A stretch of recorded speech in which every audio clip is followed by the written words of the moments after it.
नमस्कार दोस्तों, मैं एस के शुक्ला संघर्ष एडुकेशन यूट्यूब चैनल पर आपका हार्दिक स्वागत करता हूं।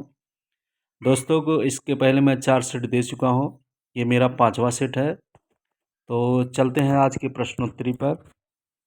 और सबसे पहला हमारा प्रश्न है, अपभ्रंश का प्रथम महाकवि कौन है? Option A Swayambhu, option B Pushpadant, option C Amir Khusro, option D Sarahapa. तो दोस्तों आपने शायद सोच लिया होगा, और अपभ्रंश का जो महाकवि हैं वो हैं स्वयंभू। ऑप्शन नंबर ए हमारा सही उत्तर होगा। अब चलते हैं अपने दूसरे प्रश्न पर। हमारा दूसरा प्रश्न है, रीतकाल को रीत काव्य की संज्ञा किसने दी?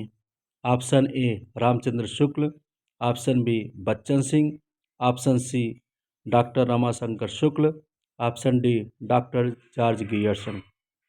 तो दोस्तों हमें ये बताना है रीत काव्य की संज्ञा किसने दी। तो जो हमारा सही उत्तर होगा option D doctor George Grierson सही उत्तर होगा। अब चलते हैं अपने नेक्स्ट क्वेश्चन पर। हमारा तीसरा प्रश्न है, रीतकाल को अंधकार काल किसने कहा है? Option A Ramchandra Shukla, option B Trilochan, option C Vishwanath, option D Hazari Prasad Dwivedi. तो आपको बताना है रीतकाल को अंधकार काल किसने कहा है। तो आपने सोच लिया होगा और आपने सही सोचा। हमारा ऑप्शन नंबर बी त्रिलोचन सही उत्तर होगा। अब अगले प्रश्न पर चलते हैं। अगला प्रश्न हमारा है, रीतकाल की संज्ञा किसने दी? Option A Ramchandra Shukla, option B Trilochan, option C doctor George Grierson, option D Hazari Prasad Dwivedi. तो हमें बताना है कि रीतकाल की संज्ञा किसने दी। आपने सोच लिया होगा। दोस्तों इसका जो सही उत्तर होगा ऑप्शन नंबर ए रामचंद्र शुक्ल ने रीतकाल कहा है। अब चलते हैं अपने अगले प्रश्न पर। अगला प्रश्न हमारा है, रीत सिद्ध कवि कौन है? Option A Keshavdas, option B Bihari Das, option C Bihari, option D Dev. तो दोस्तों हमें ये बताना है कि रीत सिद्ध कवि कौन है। तो आपने सोच लिया होगा और हमारा सही उत्तर है ऑप्शन सी बिहारी। अब चलते हैं अपने अगले प्रश्न पर। 6 नंबर हमारा प्रश्न है, डॉक्टर नगेंद्र के अनुसार चिंतामणि का जन्म समय क्या है? Option A 1609, option B 1612, option C 1559, option D 1589। तो दोस्तों हमें ये बताना है कि डॉक्टर नगेंद्र के अनुसार चिंतामणि का जन्म समय क्या है। तो शायद आपने सोच लिया होगा और सही सोचा। ऑप्शन ए नंबर हमारा जो सही है 1609 ईस्वी इसका सही उत्तर है। अब चलते हैं अपने अगले प्रश्न पर। अगला प्रश्न हमारा है, निम्न में कौन वीर रस का कवि है? Option A Bhikhari Das, option B Ghananand, option C Dev, option D Bhushan. तो दोस्तों हमें ये बताना है कि हमारा सही उत्तर क्या होगा। तो हमारा सही उत्तर जो होगा ऑप्शन डी अर्थात भूषण सही उत्तर होगा। अब चलते हैं अपने अगले प्रश्न पर। अगला प्रश्न हमारा है, रसवादी आचार्य कौन है? Option A Keshavdas, option B Bihari, option C Chintamani, option D Ghananand. तो दोस्तों हमारा जो सही उत्तर होगा रसवादी आचार्य जो है वो चिंतामणि है। ऑप्शन नंबर सी हमारा सही उत्तर होगा। अब चलते हैं अपने अगले प्रश्न पर। अगला प्रश्न हमारा है, शिवा को बखानों की बखानो छत्रसाल को किसने कहा था?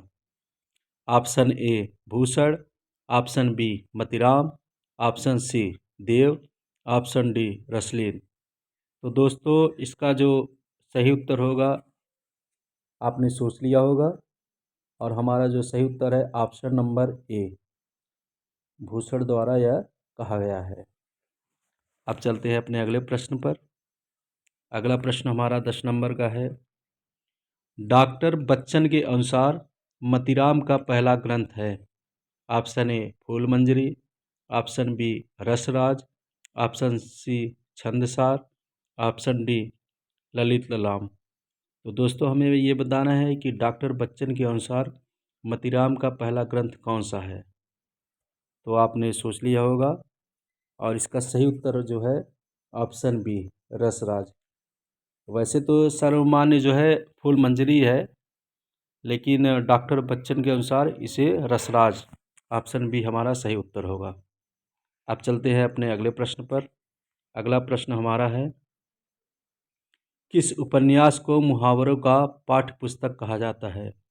ऑप्शन ए ठेठ हिंदी का ठाठ, option B Prem Lahri, option C Nissahay Hindu, option D इनमें से कोई नहीं। तो दोस्तों इसका सही उत्तर आप बताएं, और यह बहुत ही महत्वपूर्ण प्रश्न है। तो जो हमारा सही उत्तर होगा ऑप्शन नंबर ए ठेठ हिंदी का ठाठ उपन्यास को मुहावरों का पाठ्य पुस्तक कहा जाता है। अब चलते हैं अपने अगले प्रश्न पर।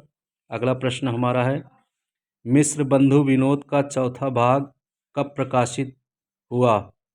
Option A 1913, option B 1934, option C 1914, option D 1948। तो दोस्तों जो हमारा सही उत्तर होगा ऑप्शन नंबर बी अर्थात 1934। प्रथम 3 भाग जो है 1913 में, और जो चौथा भाग था 1934 में प्रकाशित हुआ। हमारा सही उत्तर होगा ऑप्शन नंबर बी 1934। अब चलते हैं अपने नेक्स्ट क्वेश्चन पर। नेक्स्ट क्वेश्चन हमारा है, पंच पांडव चरित्र रस के रचयिता हैं?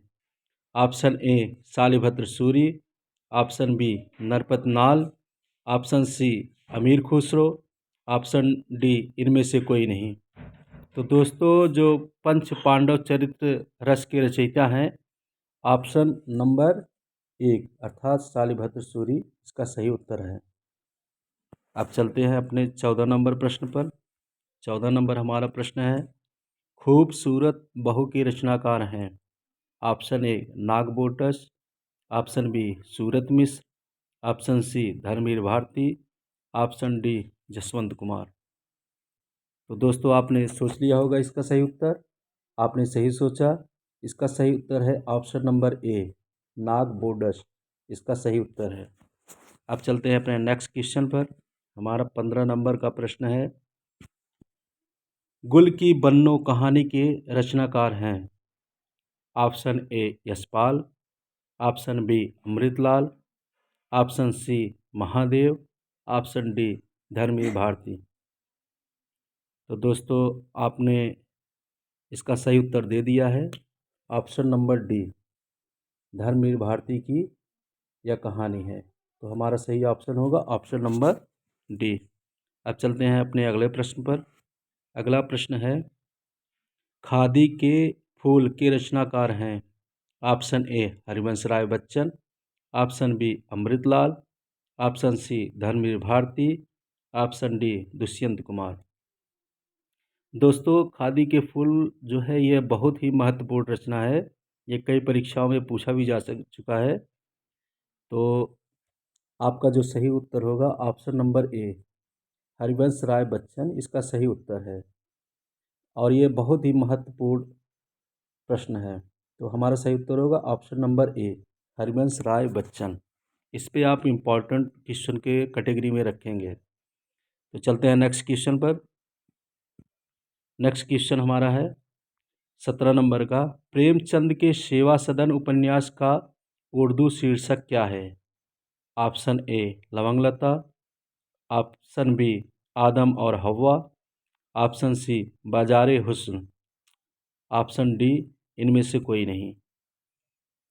तो दोस्त आप इसका उत्तर बताएं। तो सही उत्तर होगा बाजारे हुस्न अर्थात option number C.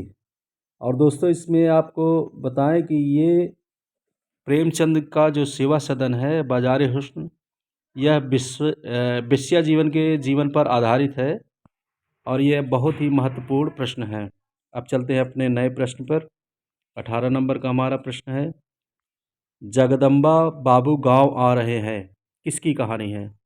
Option A Mridula Garg, option B Chitra Mudgal, option C Mamta Kalia, option D Manjul Bhagat. तो आप बताएं इसका उत्तर। आपने सही उत्तर दिया। इसका जो सही उत्तर है option number B, Chitra Mudgal की यह रचना है। यह कहानी जो है जगदम्बा बाबू गांव आ रहा है। तो चलते हैं अपने नए प्रश्न पर। हमारा 19 नंबर का प्रश्न है, सफ़ेद कौवा कहानी है।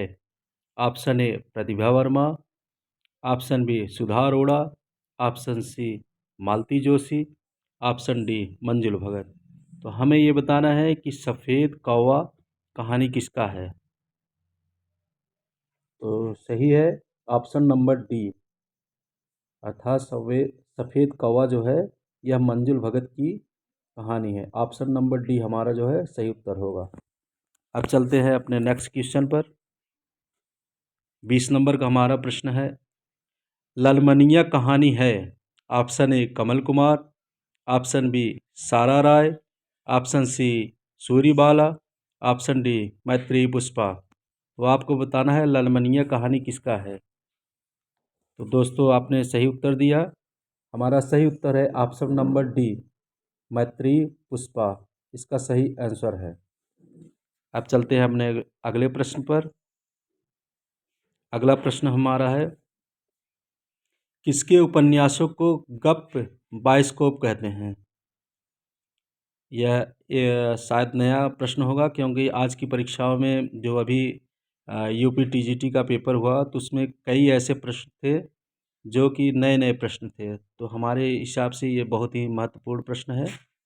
किसके उपन्यासों को गप बाइस्कोप कहते हैं? Option A Manohar Shyam Joshi, option B Pradeep Saurabh, option D Nilesh Raghuvanshi, option D इनमें से कोई नहीं। तो दोस्तों आपका जो सही उत्तर है option D, sorry option A Manohar Shyam Joshi की यह रचना है। अब चलते हैं अपने नेक्स्ट क्वेश्चन पर। हमारा 22 नंबर का प्रश्न है, प्रदीप सौरभ के महत्वपूर्ण उपन्यास हैं। Option A Munni mobile, option B तीसरी ताली, ऑप्शन सी देश भीतर देश, ऑप्शन डी उपरोक्त सभी। तो दोस्तों आपको बताना है प्रदीप सौरभ का महत्वपूर्ण उपन्यास कौन कौन सा है। तो दोस्तों मैं इसका सही उत्तर बताऊं, ये है ऑप्शन नंबर डी, अर्थात जितने भी हैं मुन्नी मोबाइल, तीसरी ताली और देश भीतर देश, ये सभी आंसर सही हैं, अर्थात इनकी सभी रचनाएं हैं। अब चलते हैं अपने अगले प्रश्न पर। हमारा 30 नंबर का प्रश्न है, होरी धनिया गोबर किस उपन्यास के पात्र हैं?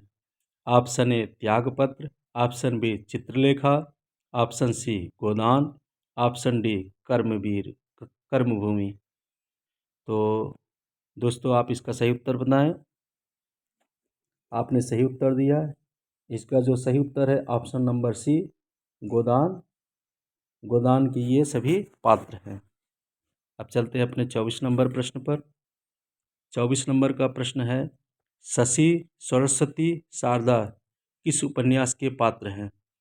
ऑप्शन ए शेखर एक जीवनी, ऑप्शन बी बाणभट्ट की आत्मकथा, ऑप्शन सी महाभोज, ऑप्शन डी कर्मभूमि। तो दोस्तों आपको बताना है कि ये जो पात्र हैं ये किस उपन्यास के पात्र हैं। तो आपने सही उत्तर दिया। ये सभी पात्र जो हैं ऑप्शन नंबर ए शेखर एक जीवनी के पात्र हैं। तो हमारा सही उत्तर है ऑप्शन नंबर ए। तो चलते हैं अपने अगले प्रश्न पर।